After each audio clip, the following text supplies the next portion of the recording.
Joseph arose from his sleep and did as the angel of the Lord had commanded him.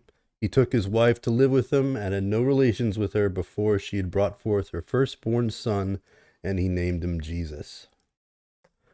Welcome back to another VLOGOID here on William Media. My name is Will, and what you just watched was me reading a Bible for actually the first time in my life. Let me reactivate the aesthetics engine. There we go. Okay, yeah, I gave the mascot girls the day off since it's like Sunday and all. I want today's vlogoid to be an explanation of my spiritual journey up to this point. As a matter of coincidence, it's actually my birthday today. I am now a 30-year-old man. I know I was a 30-year-old man last year too. I'm going to continue being a 30-year-old man until I'm a 40-year-old man. That makes me a millennial, which is a generation basically of fedora tipping atheists.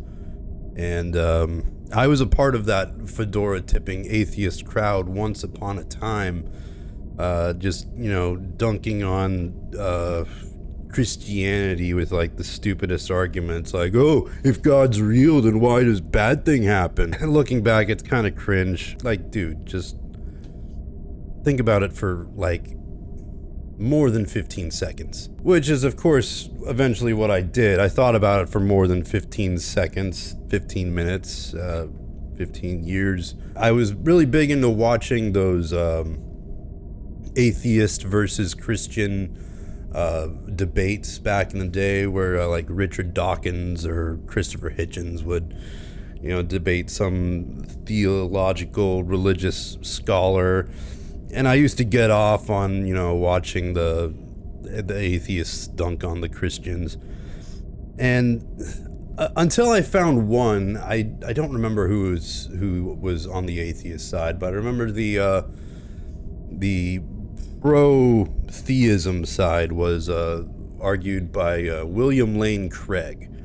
I don't know much about William Lane Craig today, but I remember his name, obviously. Like, the first time you hear an argument that's gonna change your mind about whether God exists or not, you know, that was a memorable moment for me. And the argument that did it was, to say that moral values and duties are objective is to say that they are valid and binding, independent of human opinion.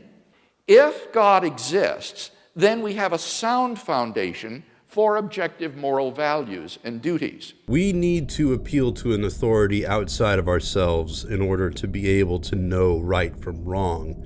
Because if we can't do that, then right and wrong are just made up by us, and they can be whatever we want. It's sort of the same argument as, you know, where do rights come from, God or the government? And, you know, if you say the government, they can just change their mind tomorrow.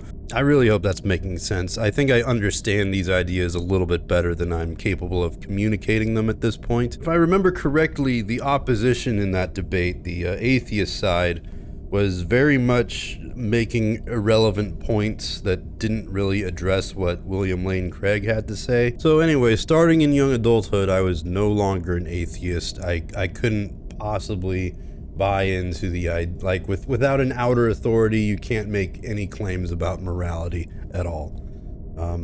Otherwise, it's just hubristic. It comes from you. You're trying to impose whatever your will is on the world, but that's not the way things work. You're subject to the world, right?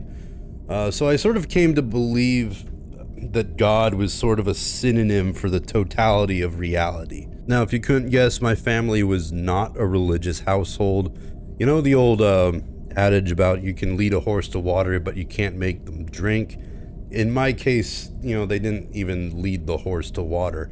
I was sent to a Christian preschool, but in sort of a way, I think my parents were trying to, like if he wants to get into religion, he'll do it on his own. But I don't know. I mean, religion has been in a very strange place for the last, you know, century or so, ever since, you know, Nietzsche declared God is dead. But, you know, Nietzsche wasn't happy about making that declaration. You know, he said, God is dead, we killed him. Now, I haven't read Thus Spake Zarathustra. I'm not that much of a smarty pants, but I understand that line of reasoning actually ends up in a somewhat more optimistic place than where it begins. In a way, that's been my journey, to just stare into the abyss until the abyss stares back, and then whatever comes next after that, looking over the abyss, maybe walking away from it.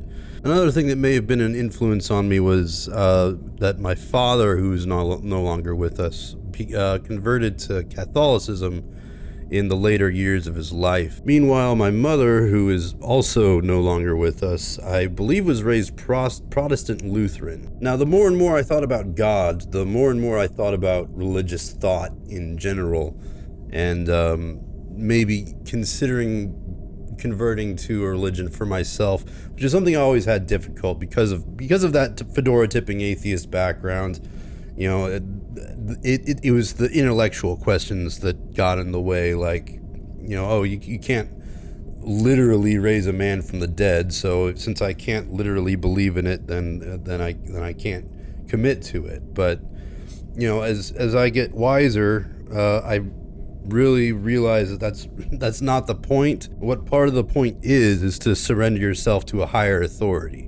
Even when I think about some of our modern problems, like the prevalence of victim mentality, I think about how something I learned a while back about the story of Cain and Abel. Gosh, which one was even which? I think Cain was jealous of Abel, right? That whole story is about how jealousy leads to evil. Likewise, victim mentality is motivated by jealousy, right? You have what I don't have, woe is me, I'm a victim mentality, and it leads to evil. And at this stage, I'm not sure what I understand compared to, you know, the totality of what is able to be understood. And I guess that's why I've decided to read the Bible as a first step in becoming a Christian myself. I don't consider myself a Christian today.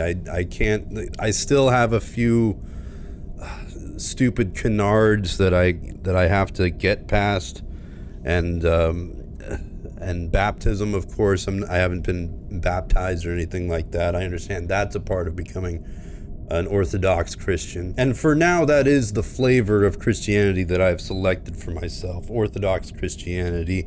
You know, despite the fact that, you know, my mother was a Protestant and my father was a Catholic, there are things I find unappealing about both of those sects, denominations, I guess. Again, I'm a 30-year-old man, and I'm learning about all this for the first time, honestly. I'm not trying to offend anybody today, not in this case, but, you know, when it comes to Catholics, my criticism is that they have a lot of fixations and obsessions that just seem a little strange to me, that sort of keep me at arm's length. For one, their obsession with the Virgin Mary, their obsession with the Rosary, the crucifix statues with, you know, Jesus with six-pack abs. Frankly, it's just not how God communicates to me. The thing I don't like about Protestantism, too many jazz hands, too many like cheap wood panel walls, and it comes across as one of the more man-focused denominations out there. And what I really want is a religion that, you know, help me connect with God, and that's what Orthodox seems to have on author. They haven't changed their mind about anything in like a million years. It seems like they take the no graven images rule more seriously than the Catholics do, so all of their iconography is in icons. And their practice, their services, it just seems like it's the most focused on just venerating God. My dog is looking at me like I need to take him outside. I think I've said all that I need to say for today. I'll keep you updated on this journey into Le Bible. Yeah, I don't want him to pee all over the floor. See you tomorrow.